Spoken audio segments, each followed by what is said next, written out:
اللہ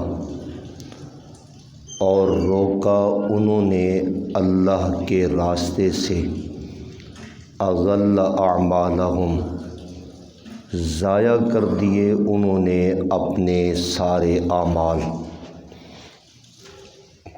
سورۃ محمد کا آغاز ہے اور شروع میں رب العالمین آپ کو یہ کہنا چاہتے ہیں اپنے عملوں کو ضائع ہونے سے بچاؤ، کوئی ایسی حرکت مت کرو جس سے کیے عمل تباہ ہو جائیں۔ سب سے بڑی ذلت یہ ہے کہ بندہ محنت کرے اور پلے کچھ نہ آئے، اور وہ صورتیں جن سے عمل سرے سے ضائع ہوتے ہیں، قرآن پاک نے چند صورتیں بیان فرمائی ہے۔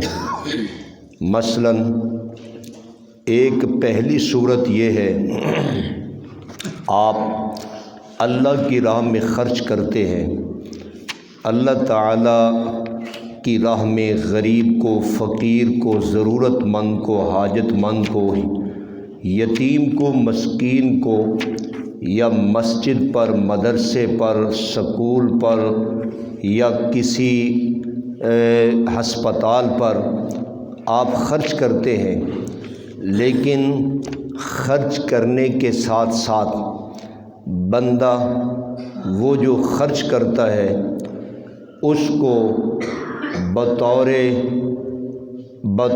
احسان کر لے یا بطور اذیت کر لے۔ اس کا مطلب یہ ہے آپ نے خرچ کیا لیکن مقصد یہ تھا کہ یار یہ بندہ کل میرے کام آئے گا۔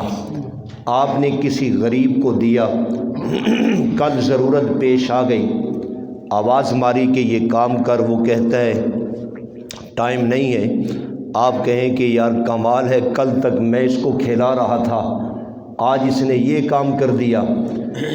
اس طرح اگر کوئی بندہ خرچ کرتا ہے، قرآن کہتا ہے اس کے عمل بھی کیا ہو جاتے ہیں۔ یہ میں قرآن کی آیت پڑھ رہا ہوں، یا ایھا الذین آمنوا لا تبطلوا صدقاتکم بالمن والاذی، اے ایمان والو نہ تباہ کرو اپنے خیراتوں کو، صدقات کو اور اپنے اعمال کو، بالمنی احسان جتلانے کے ساتھ، اور والاذی تکلیف دینے کے ساتھ، کالذی یہ بندہ اس آدمی کی مانند ہے، ينفق مالہ جو خرچ کرتا ہے اپنا مال، رئاء الناس لوگوں کے دکھلاوے کے لیے، ولا یؤمن باللہ والیوم الآخر اور یہ اللہ اور آخرت پر ایمان نہیں رکھتا۔ ایک صورت اعمال کو ضائع کرنے کی یہ ہے جو قرآن پاک بیان کر رہا ہے، اور دوسری صورت قرآن پاک ایک اور بھی صورت بیان کرتا ہے جس سے انسان کے عمل ضائع ہو جاتے ہیں۔ فرمایا یا ایھا الذین آمنوا لا ترفعوا اصواتکم فوق صوت النبی ولا تجہروا لہ بالقول کجہر بعضکم لبعض ان تحبط اعمالکم وانتم لا تشعرون۔ اے ایمان والو اپنی آوازوں کو نبی کی آواز سے اونچی نہ کرو، پیغمبر کی آواز سے اپنی آواز کو بلند نہ کرو، اور فرمایا لا تجہروا لہ بالقول، اور آپ کے لیے اس طرح اونچا قول بھی نہ کرو جس طرح ایک دوسرے کو قول کرتے ہو، جس طرح ایک دوسرے کو آواز دیتے ہو نا، او زید یا خالد یا بکر، فرمایا میرے نبی کو اس طرح آواز نہ دو، میرے نبی کا نام لے کر صدا نہ دو۔ عام طور پر نا بعض مسجدوں میں اور بعض لوگوں کی زبانوں پر یہ لفظ ہوتا ہے یا محمد، اللہ کہتا ہے کہ خبردار ایمان والو میرے نبی کا نام لے کر آواز نہ دو، یہ قرآن کے لفظ ہیں۔ اور فرمایا کہ اگر اس طرح کی حرکتیں کیں تو فرمایا ان تحبط اعمالکم میں تمہارے سارے عمل ضائع کر دوں گا، اور فرمایا انتم لا تشعرون تمہیں پتہ بھی چل نہیں پائے گا۔ اور فرمایا نبی کریم صلی اللہ تعالی علیہ وسلم نے کہ ایک صحابی ہے اور پیغمبر کائنات بخاری کی حدیث سنا رہا ہوں، آپ نے فرمایا کہ میں چند دنوں سے دیکھ رہا ہوں وہ بندہ فجر کی نماز میں آ نہیں رہا، وہ کہاں ہے؟ ایک صحابی کہنے لگے، غالباً نام ہے اس کا ثابت بن قیس رضی اللہ تعالیٰ عنہ، ایک صحابی کہنے لگے کہ حضرت آپ مجھے آرڈر فرمائیں، میں اس کا پتہ کرتا ہوں، اور وہ گھر میں گیا اس کو بلانے کے لیے، معلومات کرنے کے لیے۔ وہ ثابت بن قیس جو صحابی ہیں اپنی نظر زمین کی طرف جھکا کر اور یوں کر کے گہری سوچ میں بیٹھے ہوئے ہیں۔ اس نے کہا کہ یار کیا ہوا تجھے؟ کہنے لگا یار میرے تو عمل ضائع ہو گئے، میں تو بالکل تباہ و برباد ہو گیا۔ اس نے کہا وہ کس طرح؟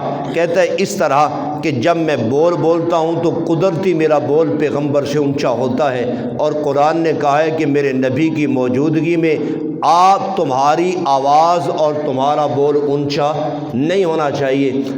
بعض لوگ ہوتے ہیں نا کہ خلقتی طور پر ان کی آواز بلند ہوتی ہے، ارادتاً وہ نہیں نکالتے۔ تو وہ صحابی آئے کہنے لگے یا رسول اللہ، اس نے یہ جواب دیا ہے، وہ کہتا ہے اس وجہ سے میں پیغمبر کی محفل میں نہیں آنا چاہتا، میرے عمل ضائع ہو جائیں گے۔ پیارے پیغمبر کو پتہ تھا، آپ نے فرمایا جاؤ جا کر کہہ دو کہ محمد کریم تجھے جنت کی بشارت دیتے ہیں۔ فرمایا تو جنتی ہے میاں، تو ان میں سے نہیں ہے۔ اللہ نے فرمایا تمہارے عمل ضائع ہو جائیں گے۔ میں آپ سے سوال کرنا چاہتا ہوں، آپ مجھے ذرا دیانتداری سے جواب دیں۔ میرا عقیدہ تو یہی ہے کہ پیغمبر صلی اللہ تعالیٰ علیہ وسلم میں بولوں نہ سنتے ہیں، نہ حاضر ہیں، نہ ناظر ہیں، ہر دور نزدیک سے سننے والا اور ہر جگہ موجود، ہر کسی کو ہر ویلے ہر وقت دیکھنے والا تنہا کون ہے؟ اللہ ہے۔ جب میرا یہ عقیدہ ہے، اب میں بول رہا ہوں اونچی آواز سے، پوری مسجد میں میری آواز گونج رہی ہے، جب میرا عقیدہ یہ ہے کہ پیغمبر موجود نہیں، پیغمبر حاضر نہیں، پیغمبر عالم الغیب نہیں، پیغمبر میری آواز صدا سنتے نہیں، تو میرے عقیدے کے موافق تو میں بچ جاؤں گا۔ لیکن اگر کسی کا یہ عقیدہ ہو کہ پیغمبر ہر جگہ موجود ہیں، آپ بتائیے کہ کیا وہ اپنا بول اونچا بول سکتا ہے؟ وہ بولے گا تو پھر ان علماء کرام کو اپنی آوازیں تو نہیں اوپر نکالنی چاہیے؟ جب پیغمبر موجود ہیں تو پیغمبر کی موجودگی میں تو کوئی بندہ بھی بولنے کی طاقت نہیں رکھتا۔ اب آئیے ذرا حدیث بخاری پڑھ رہا ہوں، نبی کریم صلی اللہ تعالی، یہ بخاری کی حدیث سنا رہا ہوں، آپ صلی اللہ تعالی علیہ وسلم ایک مقام پر مصروف ہو گئے اور مصروفیت بڑھ گئی، اور یہاں تک ہوا کہ نماز کا وقت آ گیا۔ آپ علیہ السلام تشریف نہیں لائے، حضرت بلال تشریف لائے جو کہ مؤذن رسول ہیں۔ انہوں نے حضرت ابو بکر سے کہا کہ ابو بکر آپ نماز پڑھا دیں۔ یہ واقعہ پیغمبر کی بیماری کے دنوں کا نہیں ہے، وہ الگ واقعہ ہے جس میں حضرت ابو بکر رضی اللہ تعالیٰ عنہ نے 17 نمازیں پیغمبر کی موجودگی میں پڑھائی تھیں، وہ الگ واقعہ ہے۔ آپ علیہ السلام چونکہ بیمار ہو گئے تھے، نماز پڑھانے کی طاقت کم تھی، اس وجہ سے آپ نے فرمایا مروا ابا بکر فلیصلی بالناس، ابو بکر کو کہہ دو کہ وہ میری جگہ پر کھڑے ہو کر نماز پڑھائے۔ یہ واقعہ اور ہے، یہ پیغمبر کی صحت کے زمانے کا واقعہ ہے۔ تو حضرت ابو بکر رضی اللہ تعالی عنہ، وہ حضرت بلال نے کہا اگر آپ نماز پڑھا دیں، ٹائم ہو چکا ہے، پیغمبر تشریف نہیں لائے۔ تو حضرت ابو بکر نے فرمایا ٹھیک ہے میں نماز پڑھا دیتا ہوں۔ ابو بکر نماز پڑھانے کے لیے کھڑے ہو گئے۔ تھوڑی دیر کے بعد امام الانبیاء تشریف لے آئے، نبی کریم صلی اللہ تعالیٰ علیہ وسلم تشریف لے آئے، حاضر ہو گئے۔ اور جب ابو بکر نماز پڑھا رہے ہیں، حدیث میں آتا ہے کہ ابو بکر جب نماز پڑھاتے تھے دائیں بائیں توجہ نہیں کرتے تھے، اللہ کی طرف گہری نظر ہوتی تھی۔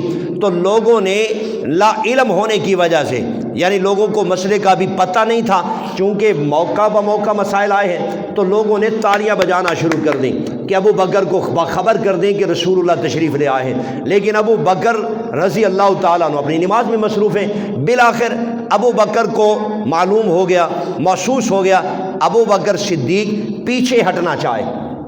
ابو بکر چونکہ رسول اللہ آ گئے میں پیچھے ہٹ جاتا ہوں۔ تو نبی کریم صلی اللہ علیہ وسلم نے ای مکانہ کا ابا بکر اشارہ کر دیا، فرمایا ابو بکر ٹھہر جاؤ، مصلی پہ کھڑے ہو جاؤ، پیچھے ہٹنے کی ضرورت نہیں۔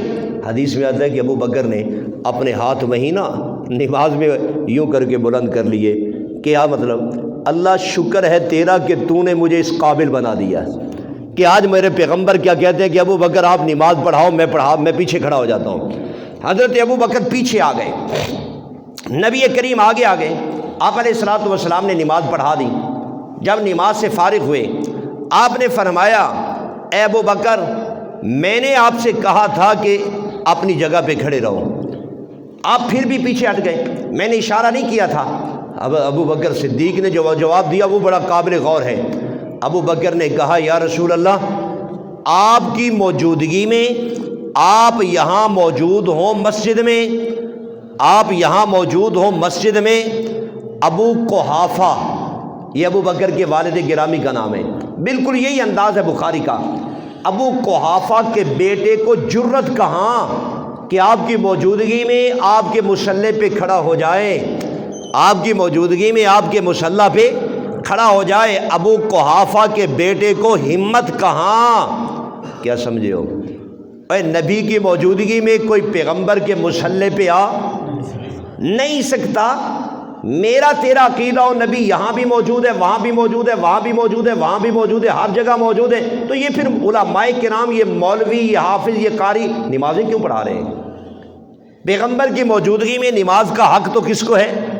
آقا دو عالم کو. چلیے ایک اور آپ کو حوالہ عرض کرتا ہوں. جب پیغمبر معراج کے لیے گئے ہیں، بے شک بیت المقدس میں انبیاء کی ارواح متمثل ہو کر آئی تھیں، ارواح متمثل ہو کر آئی تھیں، اور حضرت عیسیٰ اپنے اصلی وجود کے ساتھ تشریف لائے تھے. وہاں انبیاء موجود ہیں. اب بات یہ ہے کہ 1.25 لاکھ کے لگ بھگ انبیاء موجود ہیں. کون نماز پڑھائے گا؟ کون مصلی پہ ہوگا؟ سارے لوگ، سارے انبیاء صفوں میں ہیں. اب لا مالا اس میں بڑے بڑے جلیل القدر قداور انبیاء ہیں. ساری انسانیت کے باپ حضرت آدم بھی موجود ہیں. آخر تم کل قیامت کے دن آدم کے پاس بھی تو جاؤ گے. حدیث بخاری کے مطابق ابا جان سفارش فرما دیں حساب و کتاب آغاز ہو جائے، ہم بڑے پریشان ہیں. تو حضرت ابا جان یہ فرمائیں گے، حالانکہ آپ ان کی تعریفیں بھی کریں گے، آپ مسجود ملائکہ بھی ہیں، آپ مسجود ملائکہ بھی ہیں اور پہلے انسان بھی ہیں، اللہ تعالیٰ کے آپ خلیفہ بھی ہیں. آپ مہربانی کریں، بخاری پڑھ رہا ہوں، وہ کہیں گے لست لہا لست لہا، یہ کام میں نہیں کر سکتا ہوں، جاؤ حضرت نوح علیہ السلام کے پاس. پھر حضرت نوح کے پاس لوگ آئیں گے اور آپ ان کی بھی تعریف کریں گے اور وہ بھی اسی قسم کا جواب دیں گے. وہ کہیں گے جاؤ ابراہیم کے پاس، ابراہیم سے ہو کر پھر آپ موسیٰ کے پاس، موسیٰ کے پاس پھر حضرت عیسیٰ کے پاس. جب آپ عیسیٰ کے پاس جائیں گے تو عیسیٰ علیہ السلام کہیں گے کسی کے پاس جانے کی ضرورت نہیں، آج جس بندے نے سفارش کرنی ہے اور جس کو مقام محمود کا شرف حاصل ہونا ہے وہ ہے صرف جناب محمد الرسول اللہ صلی اللہ علیہ وسلم. آپ وہاں تشریف لے جائیں. اب بات یہ ہے صفحے ہیں، آدم ابو الانسان، حضرت نوح پہلے رسول، حضرت ابراہیم امام الانبیاء کے دادا جان، ابراہیم کی اولاد میں رسول اللہ ہے نا. آپ نے فرمایا آنا دعوا، میں ہوں اپنے ابا جی ابراہیم کی دعاؤں کا ثمرہ. اسماعیل موجود، حضرت موسیٰ جیسا جلیل الپیغمبر موجود، حضرت عیسیٰ جیسا عظیم انسان موجود، لیکن ہوا کون؟ نبی حاضر، نبی موجود ہے، آقا دو عالم موجود ہے. بے شک ترتیب زمانی کے اعتبار سے یہ سب سے آخر میں آئے ہیں، سارے انبیاء ان سے پہلے ہو چکے ہیں، یہ آخر میں تشریف لائے ہیں. لیکن حضرت جبریل علیہ السلام نے آپ علیہ السلام کا ہاتھ پکڑا اور کہا کہ اللہ کے حبیب آپ مصلی پہ آ جائیے، آپ کی موجودگی میں مصلی پہ کوئی اور آئے گا نہیں، آپ کا یہ حق ہے. اور یہ جو کہتے ہیں نا امام الانبیاء، سید الانبیاء، سید الرسل، یہ اسی وقت آپ کو یہ لقب ملا کہ یہ پیغمبر صرف ہم سب لوگوں کے امام نہیں ہے، یہ تو رسولوں کے بھی امام ہے. اس وجہ سے اپنا عقیدہ ٹھیک کر لو. یہ عقیدہ غلط ہے کہ ہر جگہ ہر جگہ ہر جگہ ہر جگہ رسول اللہ ہے. نبی پاک ہر جگہ نہیں ہے میاں، ہر جگہ حاضر ناظر صرف کس کی صفت ہے؟ فرمایا یہ عقیدہ تمہارے اعمال ضائع کر دے گا، اس سے بھی عمل تباہ ہو جائیں گے. اور ایک اور صورت ہے، تیسری صورت جو قرآن ذکر کرتا ہے، وہ بھی آپ کے سامنے ذکر کر دوں. چونکہ موضوع یہ چل پڑا ہے، اللہ رب العالمین ارشاد فرماتے ہیں، یہ آپ کے سامنے سورۃ الکہف کے آخر سے پڑھ رہا ہوں، یہ ترجمہ کر لیتے ہیں، آپ ذرا توجہ سے اس ترجمے کو سنیں۔ اللہ فرماتے ہیں افحسب الذین کفروا، یہ جو لفظ کافروا آیا ہے، مشہور مفسر ابن عباس صحابی رسول رضی اللہ تعالی عنہ ہما، وہ اس کا معنی کہتے ہیں الذین اشرکوا، وہ لوگ جنہوں نے شرک کیا۔ کیا وہ یہ خیال کرتے ان یتخذوا عبادی من دونی اولیاء، کہ میرے بندوں کو میرے سوا کارساز بنا لیں گے؟ جنہوں نے میرے بندوں کو میرے سوا کارساز بنا رکھا ہے، کیا وہ یہ خیال کرتے ہیں، یعنی انہوں نے میرے بندوں کو مشکل کشا بنا رکھا ہے؟ انا اعتدنا جہنم للکافرین